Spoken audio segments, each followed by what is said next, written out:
Thanks, Phil, and thanks everyone for sticking it out for day 3. This is always a tough slot to fill, so we're going to try and keep it lively and interesting. Thank you to the folks who did our little assignment this morning, the more and less assignment, so we'll feedback on that.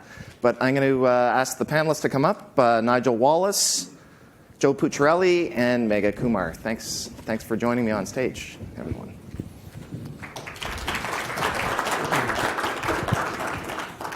So it's been a great couple of days. I really love the discussion that we have. The formal sessions are great too, but I think some of the best takeaways are the one-on-ones and the dinner conversations and those types of informal discussions where you start to learn from each other. So one of the things that we wanted to do is ask the analyst team who attend many conferences and also observe the market from a different vantage point, being a perspective looking at technology in the industry from afar, so we can have a different lens and provide some of that perspective. So let's start with Nigel.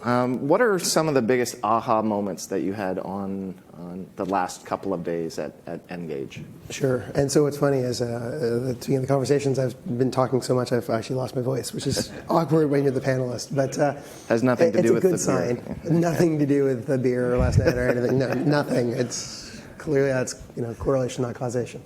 So it's interesting. One of the things that really strikes home is we talk a lot about the new technologies, what's on the riding the hype cycle. It's part of my job is like, hey, new cool thing. How can I show you the shiny object? And that grabs the attention really easily of a lot of headlines. But to make any of that work comes back down to culture, and the whole idea of culture eating strategy for breakfast is so true. And one of the things that was a aha moment that brought it back home to me was Phil, when he's like, yeah, great idea, we're going to go to DevOps. I'm really stoked about Agile, but my budget's waterfall. And like, oh, and we write a lot about these changes, like everybody should move to DevOps without thinking about the practical realities of if the rest of your company isn't making that journey with you or you're dragging them forward. The CFO has a lot more clout than most organizations necessarily than the CIO, and you need to be able to march the culture along with you. If you get too far ahead of it, then the elastic will snap.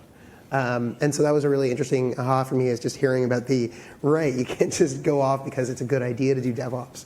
You've actually got to think through all the background politics and machinations, and that's not a bad thing. If you don't do that, it's going to fail for other reasons, not the technology.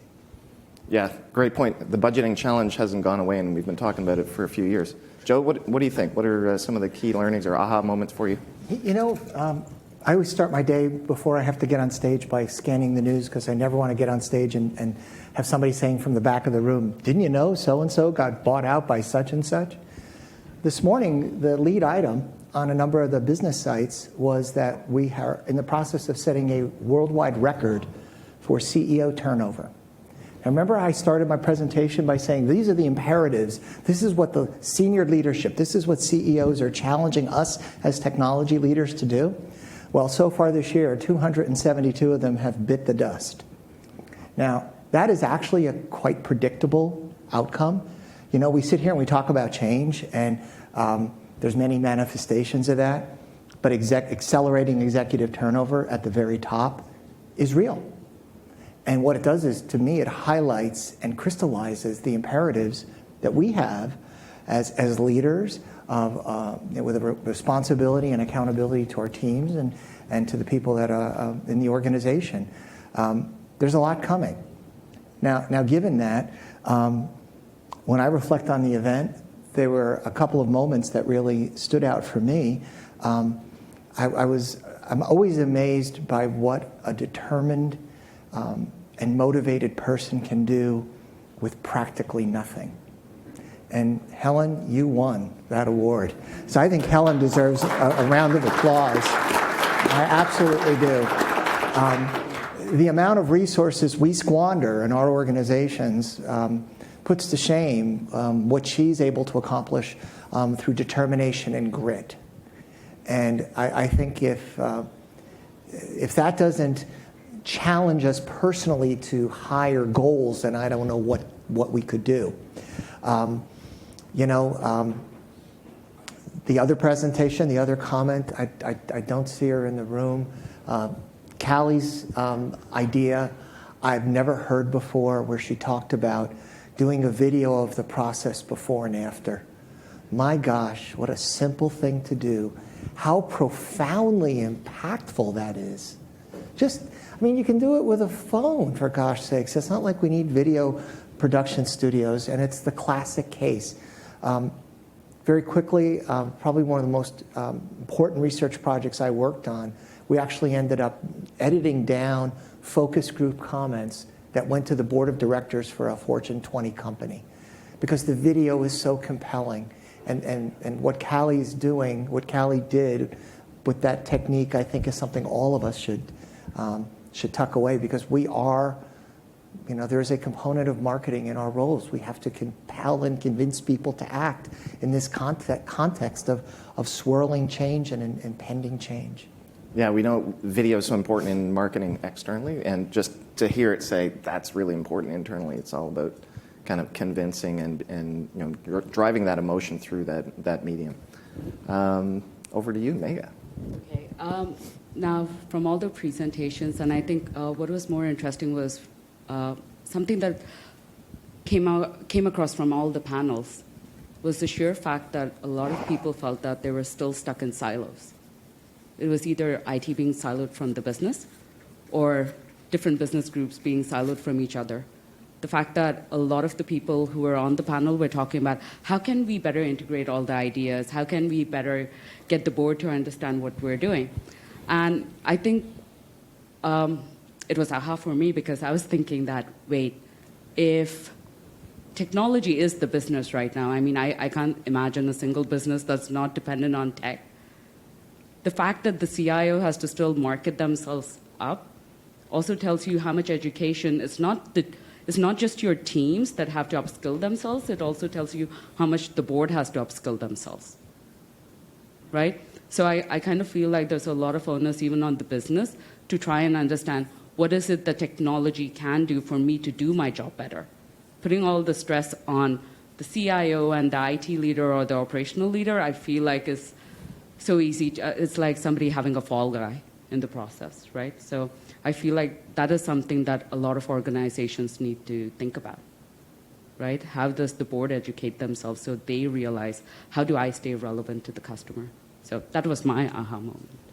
Great, thanks. We're going to go to some of the notes I gathered this morning. So last night, Megha and Nigel and I thought, how can we make this interesting? We thought of this very informal survey. It would have been nice to use some tools, but hey, this is handcrafted, and it worked really fast, right? We didn't have to pilot. So what do people want to hear more of? And some of them will just jump off and comment.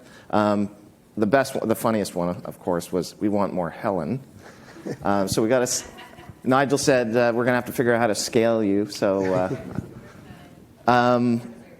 more AI, and I think that comment probably came before our first panel. So we got some good stuff, really good stuff this morning.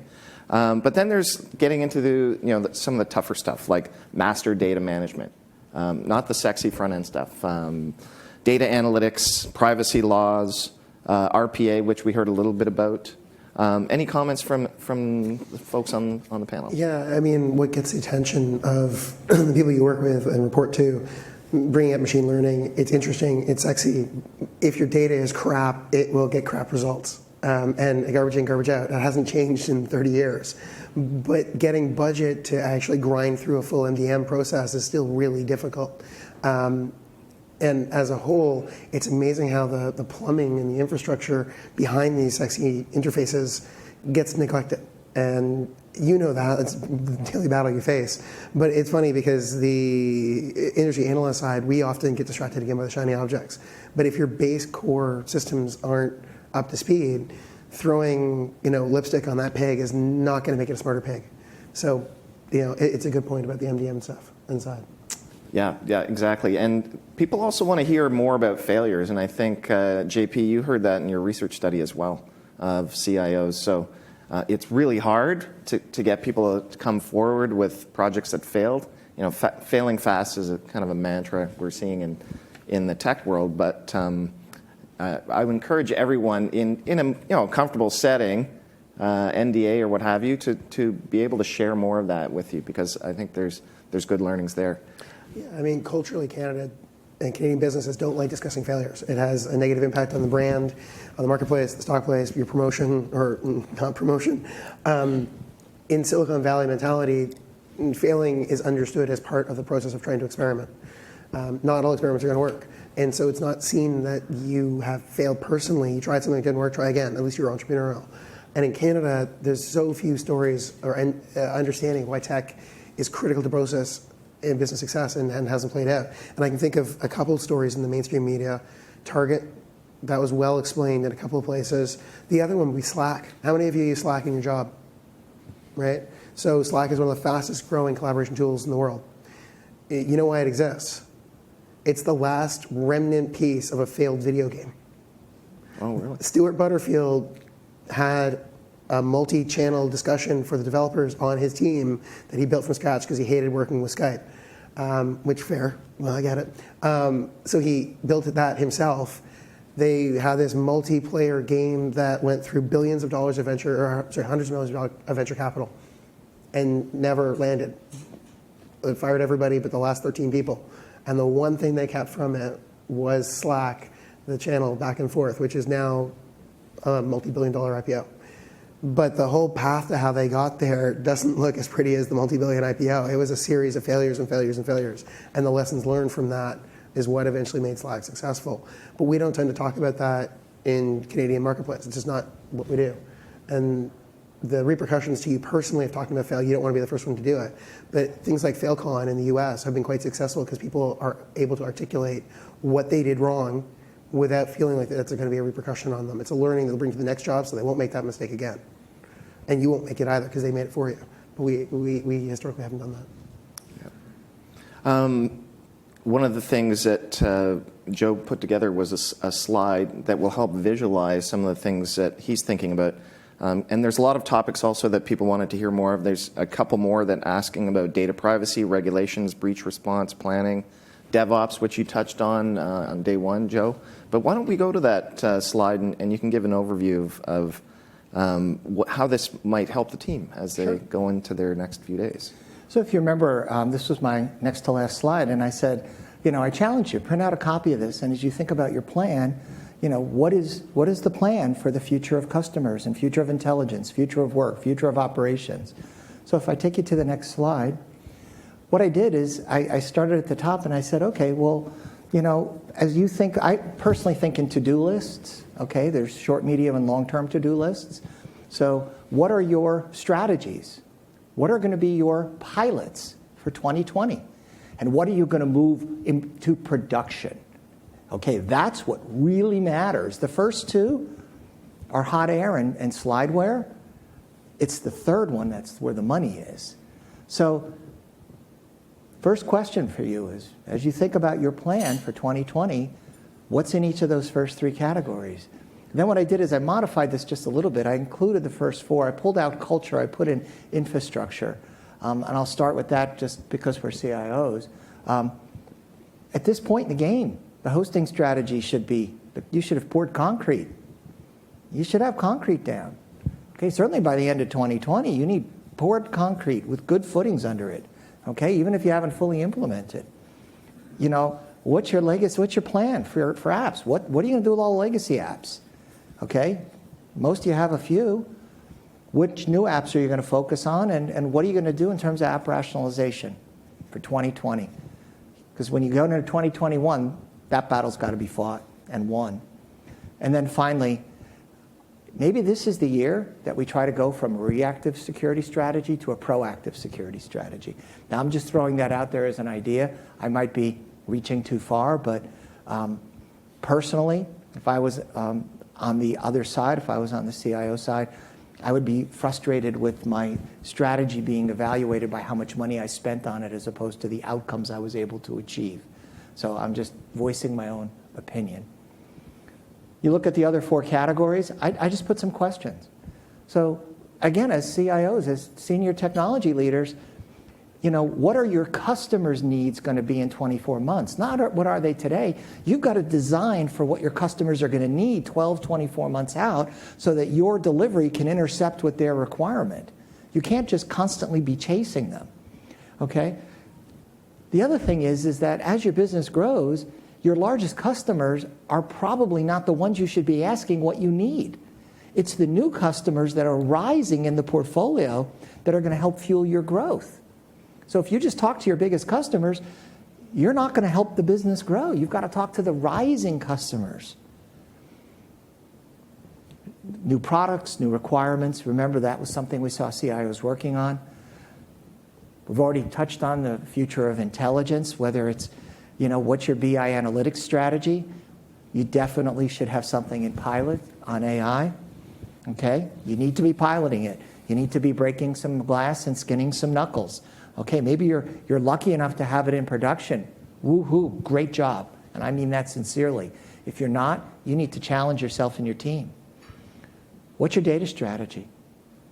And by the way, I put this together without seeing Tony's list, so we are definitely a mano a mano here. RPA. So future of operations, the team, the business you're supporting. What are you doing in terms of IoT? Whether you're in financial services, manufacturing, supply chain, services, you probably got some IoT that's in your future, or in your present, in your future. What are you doing to digitize existing processes, new products? And by the way, you heard about the Coca-Cola plant where the hackers took over the plant and ransomed the bottling plant because it had 30-year-old unsecured SCADA systems controlling the factory.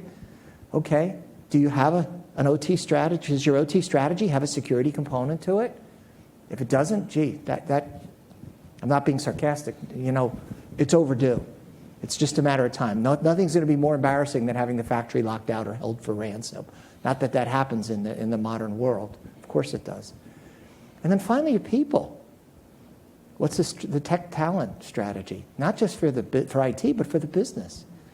What are you going to do to improve collaboration? Your people have more, and when I say non-employees, do your employees have the ability to collaborate with non-employees, with people that are in your supply chain, that are transportation companies?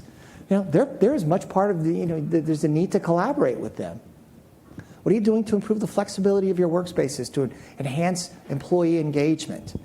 We saw some cool tech with some companies that had some new devices, new software to expand the connectivity of the mobile workspace. And then finally, are you going to step up personally and own the fact that we as a community have a training responsibility for the leadership team? Now, I'm just putting ideas out here, right? This is something, I'm just sort of jotting ideas down, and if I was on the other side of the table, take out your red pen. The easiest thing to do is to correct somebody else's first draft, and that's what I challenge you to do. Well, Joe, your point about not just talking to your largest existing customers and talk to the emerging ones, Please. That's something that's relevant to IDC too, right? And that's part of the reason we come to these events, because there's more emerging firms that get involved and vendors, and we learn from that instead of just serving the needs of 5 or 6 big companies. Megha, you've been to many conferences. You were based in the Middle East for a large portion of your career, and we were lucky to have you move over to Canada. Was there anything that surprised you about what wasn't discussed, or anything along those lines? You have a vast experience from other parts of the world. Okay, so this onus about what I'm about to share also lies with us, the IDC presenters. I think the one thing that did not get discussed, which kind of surprised me, was KPIs. The most common KPI everyone said was ROI. That's great, but guess what? Tech has more number of KPIs than just that, right? It's not just return on investments, but take, for example, a retail company that deployed an in-memory compute database. Yes, the CFO wanted the ROI because he wasn't happy with what the vendor charged them. But if you asked somebody within the analytics team, what were your KPIs? They were talking about how fast I could actually get the data together and actually present it to the board, how fast pricing optimization was being done. So they had all these different metrics that they were presenting. Another important thing is actually also when we talk about security. To Joe's point, that yes, a lot of people say that, oh my God, you spend so much on security.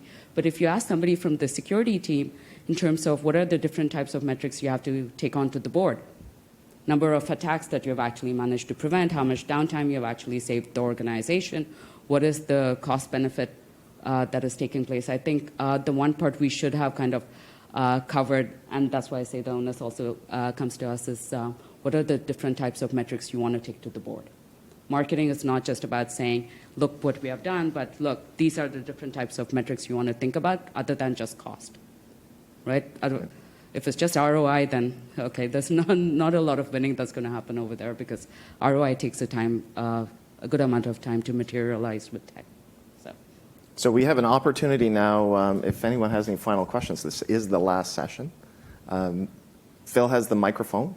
Any questions for the panel here from the floor? There's one. So I have a question. As you guys were talking about what we should do more and what's done less, and going back to the slide that Joe presented, I heard a lot of, during the panels, it's not about technology, it's not about anything, it's about people. And one thing that I haven't heard anything about is the leadership, because without the leadership, we can't have good people who can do all this stuff. So do you have any research or any insight into what is the future of leadership to bring it all together, and what's the trend there? Joe, you probably have something. I'd like to start, and then Yeah. I'll turn it to you, Nigel. Absolutely, I agree with you. I think you're spot on. The future of leadership, the future of culture is a major component of change.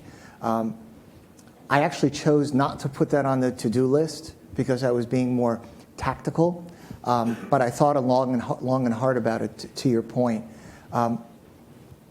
One of the critical questions we all have to ask ourselves as part of our responsibility as leaders is, are we grooming the people that are going to help the organization succeed? You can be the best leader in the world, but you don't have a span of control across 30 people or 300 people or 3,000 people in your organization. It's your teams of leaders under you. You're managing a team of leaders. So what are you doing to help those people develop? What training programs? What are you doing from a personal challenges standpoint? There's a lot that can be done. Yes, you can go off and spend money on training, but part of this is starting from the premise that I have a responsibility as a leader to mentor and do that on a consistent basis. And I'll just ask right now, how many of you are in programs where you're formally mentoring other employees? Bravo. That's great. No, I mean, that is really awesome. So you're giving back. So I think that makes a terrific point. Nigel? I was going to be really quick on this. I think day one, I was asked a question about what can Canada do. One of the drawbacks from a leadership point of view is that we have a very large proportion of our big companies are subsidiaries. And so if you're a leader in the subsidiary and you do well, what do? You move, right? So Canada becomes a talent growth area that then is harvested and moved to the south or moved to Europe and may not come back and have our own domestic champions, right? Instead of unicorns, we need more narwhals. And that is a problem as well, which is multi-dimensional, like government issues, competition in the market, equity, whatnot. And so that's an issue of how do we bring back the people who have led a global company, moved to, say, SAP corporate, and bring them back to Canada and start our own domestic giants. And there's so few of them, right? Like you can think of Shopify in the tech sector, Hootsuite, Ryan Holmes just announced that he's resigning. So how do we create more of those, not just in the tech sector, but tech-enabled, business adjacent? And that's tough. If I could, I just want to build on your point. So of all the cities that I've seen, one of the cities that has the biggest talent problems in North America is the city of Minneapolis. There's over a dozen large companies, and there are like 60 large organizations there. And I think the number is there's 94 tech people for every 100 tech jobs. Okay, wow. So literally there is a perpetual shortage of IT professionals. And what they did, which I thought it plays exactly to the point you just made, they formed a group of business leaders, and then they went and raised money, and then they gave money to all the universities that were graduating engineering students and paid them to recruit people who had graduated and moved away from Minneapolis, with the thinking is those would be the best candidates to move to the northern tundra of Minnesota, where it's 30 below Fahrenheit in the wintertime. And by the way, it was very successful. So to your point, it's a strategy that's been tried and implemented with some success in other geographies. That's pretty cool. I think there's another question on the floor here. Yeah, sorry, just a quick one. We have a diverse amount of industries that are represented here, and we're also geographically across the whole country. Your studies, did they represent like vast differences in needs and wants from one end of the country across the other, or in industries based on some of the results you guys presented? Yeah, so I may as well go first. So I run a lot of the survey panels for Canada. We run our own survey house, so it's useful. We're not boring other people's data. Regional biases are largely formed by the corporate density in it. So if you think about the industries at play in different sectors, that's what's driving the regional differences. The one exception to that rule is Quebec. The culture around initially dealing with not just the language, but also things like data privacy. What's the role of privacy? What's the role of the state to deal with data was slightly different in Quebec than it is in some of the other regions. But by and large, the firmographics is the term we would use. That determines the relative maturity on almost every technology. So you see, like, the banks are really, really competent at dealing with architecture, at dealing with scale, at making things work at 6 nines. You look at manufacturing, it lags behind. You look at some of the other sectors and it changes. So we can look at all the different, and I'm happy to share some of that data with you, but it's industry by industry and it's slightly size by size. The weird thing about size by size that I've always thought was cool, so large companies, obviously, they've got scale, they've got complexity, they've got governance, they know what they're doing, sort of, sometimes. So you assume that they're the highest adoption, and then it'll be mid-size, and then it's small. It's not. The companies in Canada that actually struggle are the ones who've grown to a scale and then plateaued. They hit 500 employees, somewhere between, say, 150 to 500 employees, and they stop growing. And then they just sit on the technology that brought them to 500 employees forever. And they're often family-owned or they're privately held. And the owner's like, well, if I take my CapEx and put it back into your computers, that means I don't have another cottage. And there's all these personal drivers from the fact that they are in a place where they're benchmarking their success against the guy down the road. They need to be benchmarking their success not against Toronto, against Chennai, Bangalore, Shenzhen, Argentina. Those are the people who are eventually going to eat their lunch. And in Canada, consistently, like we're talking like 10 years, 12 studies a year, the barbell of success is big enterprise adopt stuff. Small business and fast growing business, they adopt stuff. And mid-market's like, well, think about it. We think of ourselves as fast followers. You're like, no, you're laggards in every way. Data, cloud, AI, mobile devices of all things. And they don't realize how far behind they are because the guy at the Legion of downtown, we're doing great. So that is one of the big problems when I look at how the data plays out.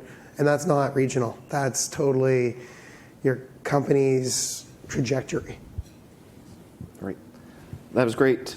Thanks for your insights. I know it's just past 12. Food's being served. A few of us have flights to catch, so I think we're going to wrap it up. Joe, you did have one final piece of advice that you mentioned earlier. I love that. Why don't you share it with the group? So, psychologists are people that sometimes are held in esteem and sometimes not held in esteem. So I offer this observation from a neutral perspective. What a psychologist will tell you is that if you've been exposed to a learning and that if you don't act on it and internalize it within 24 hours, basically the odds approach 65% that you will never do anything with it. So the opportunity, we've all been exposed to a lot of great things here. Some of us will embrace it and act. Some of us will embrace a few things. And a fraction of us will just let everything just drain off.